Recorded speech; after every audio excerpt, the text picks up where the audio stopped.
Halo teman-teman semua, di video ini kita akan langsung membahas kelanjutan tentang bagaimana membuat model bisnis tadi. Nah, yang perlu Anda pahami berikutnya adalah, itu kan tadi sebenarnya dari sisi produknya. Nah, ini saya coba jelaskan lebih global lagi, gitu dia. Sebenarnya itu tadi kita udah langsung dalam tuh, langsung main ke produk. Nah, ini sebenarnya kita akan chunk up itu yang naik ke atas dari sisi model bisnis yang lebih globalnya lagi. Nah, yang perlu Anda pahami adalah, selain kebutuhan-kebutuhan dasar, ada 3 niche market. Niche market itu ceruk pasar yang besar yang bisa Anda masukin. Anda harus paham dulu nih. Jadi kan sebelum menentukan produk, Anda harus paham dulu ini sebenarnya. Anda mau masuk ke niche market. Biasanya nih di luar kebutuhan dasar manusia, health, wealth,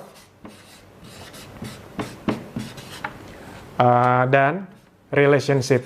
Jadi ceruk pasar yang bersinggungan dengan 3 hal ini, itu adalah ceruk pasar yang sangat besar, atau produk-produk yang bisa bersinggungan dengan ceruk pasar ini, kesehatan, kesejahteraan, dan hubungan yang lebih baik. Semua orang ingin punya hubungan yang lebih baik dengan siapapun. Itu permintaannya tinggi, ceruk pasarnya tinggi. Jadi ketika Anda benar masuknya, ya biasanya barang Anda bisa laku. Nah, ini banyak sekali versinya. Saya akan coba menjelaskan dengan sesederhana mungkin. Nah, jadi kalau health ya udah produk-produk yang memang bisa meningkatkan dia dari sisi kesehatan. Semua orang ingin lebih sehat. Yang berikutnya wealth ada produk-produk yang bersinggungan dengan dia bisa lebih sejahtera, lebih aman, lebih kaya, nah apapun itulah. Jadi misalnya kayak produk-produk asuransi itu kan bisa mengamankan dirinya. MLM, produk MLM kan produk biasanya bisa buat kesehatan tapi juga ada peluang bisnisnya. Atau produk-produk apapun, mau fashion, mau apa, tapi yang misalnya membangun sistem reseller. Dengan membangun sistem reseller kan Anda bersinggungan dengan wealth juga. Jadi Anda bisa tawarkan dia, nih bantu jualin baju saya dong, nanti kamu dapat komisi 10-20% gitu. Itu kan, produk Anda itu bisa ada gunanya buat dia dari sisi kesejahteraan. Nah, itu mungkin membuat dia lebih tertarik. Kira-kira seperti itu mudahnya.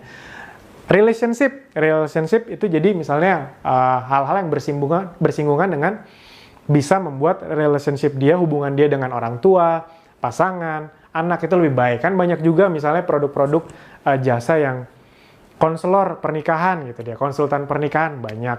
Ada juga yang training bagaimana mendidik anak agar menjadi taat agama, itu kan ada juga. Ceruk pasarnya besar ya? Besar. Karena banyak orang tua yang punya anak dong otomatis. Jadi, dan orang tua ingin dong anaknya taat sama agama, berperilaku baik. Nah, jadi kira-kira seperti itu. Anda pilih dulu nih, ceruk pasar yang ingin Anda masuki yang mana kira-kira. Ini bisa saling bersinggungan, produk yang Anda miliki bisa sekali. Jadi ya, health sama wealth bisa juga.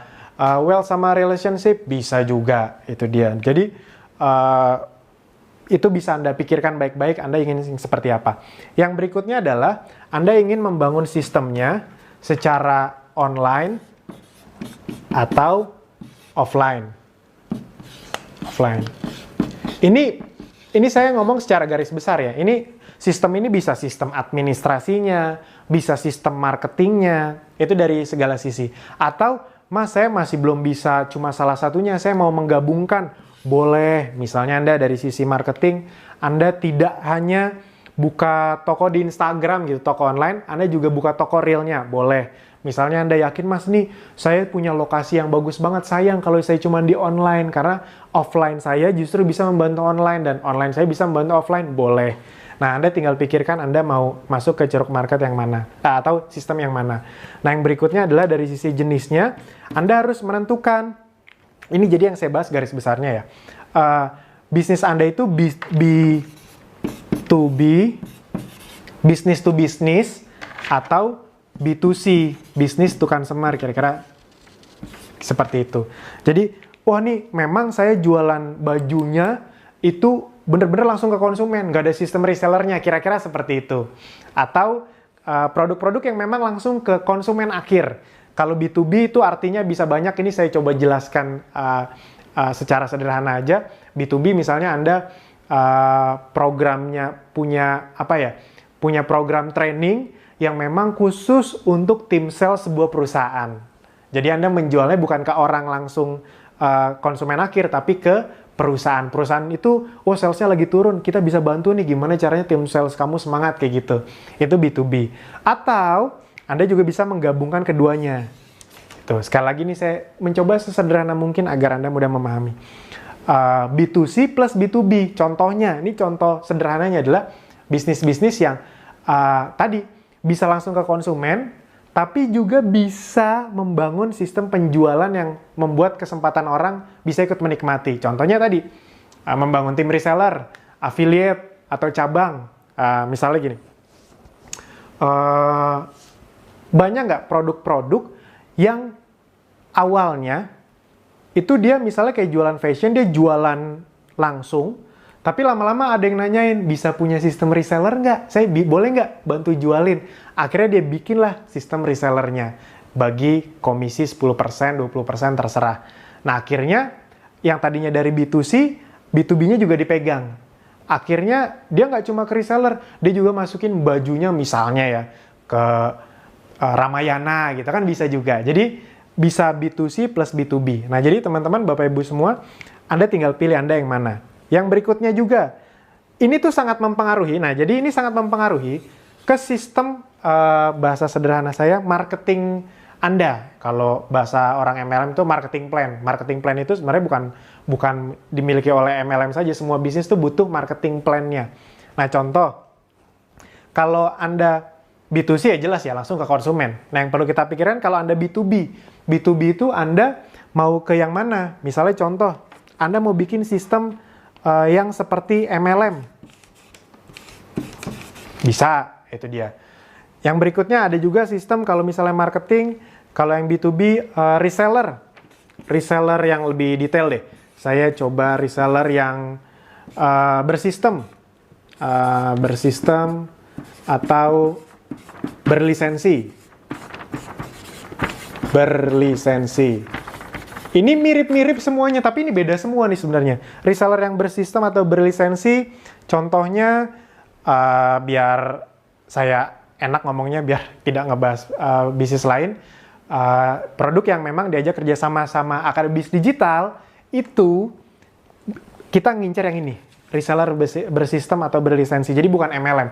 Reseller berlisensi itu kayak gini, produk-produk yang punya distributor, agen, sama reseller. Jadi biasanya kayak gitu, kayak Anda tahu dulu produk Maichi, itu kan istilahnya tuh ada jenderal apa-apa gitu. Itu biasanya bertingkat tuh. Dan kalau Anda mau beli dengan harga lebih murah, beli dengan lebih banyak kayak gitu kira-kira. Nah jadi kalau dari sisi Akademisi Digital biasanya bekerja sama dengan produk-produk yang memiliki sistem seperti ini. Kenapa?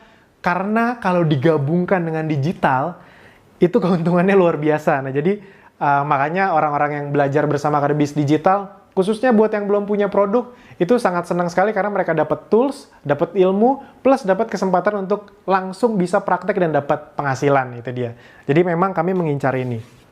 Itu rata-rata keuntungannya bisa sampai 25-40% untuk para orang yang memang ikut membantu menjualkan produk-produk yang sistemnya seperti ini. Jadi memang besar. Itu bukan cuma Ezenzo saja, pokoknya produk-produk yang memang sistemnya seperti ini itu biasanya sangat menguntungkan, apalagi kalau orangnya jago jualan pribadi itu dia. Nah enaknya sistem digital sekarang, digital marketing, membuat semua orang jago jualan, even yang nggak jago ngomong, even yang nggak jago jualan, yang malu kenalannya dikit. Tapi kan kalau digital kan kenalannya emang nggak harus banyak. Anda tinggal main Facebook Ads, Anda bisa main copywriting. Nah, di Akademisi Digital itu semuanya disediakan. Copywriting disediain, videonya disediain. Nah, kira-kira seperti itu. Nah, habis itu apalagi? Affiliate. Ada juga dengan sistem affiliate. Ini sebenarnya mirip-mirip juga. Tapi kalau affiliate ya sistemnya lebih ke komisi, seperti itulah. Atau cabang. Cabang ya misalnya, kelihatan ya, masih kelihatan ya? Ya nggak kelihatan ya ini, cabang. Alfamart, Indomart itu kan pakai sistem cabang. Itu semakin banyak cabang semakin bagus. Jadi soalnya kadang-kadang ada yang bilang, wah semua yang buka cabang itu MLM. Enak aja dimarahin loh sama orang-orang yang punya hampir semua bisnis itu buka cabang ya. Orang mall itu kan isinya cabang-cabang bisnis. Ya itu bukan MLM. Saya pribadi tidak ada masalah sama MLM karena saya pernah di MLM dan dapat banyak ilmu. Nah, tapi prinsipnya teman-teman ini yang bisa Anda pikirkan. Anda mau membangun bisnis yang seperti apa?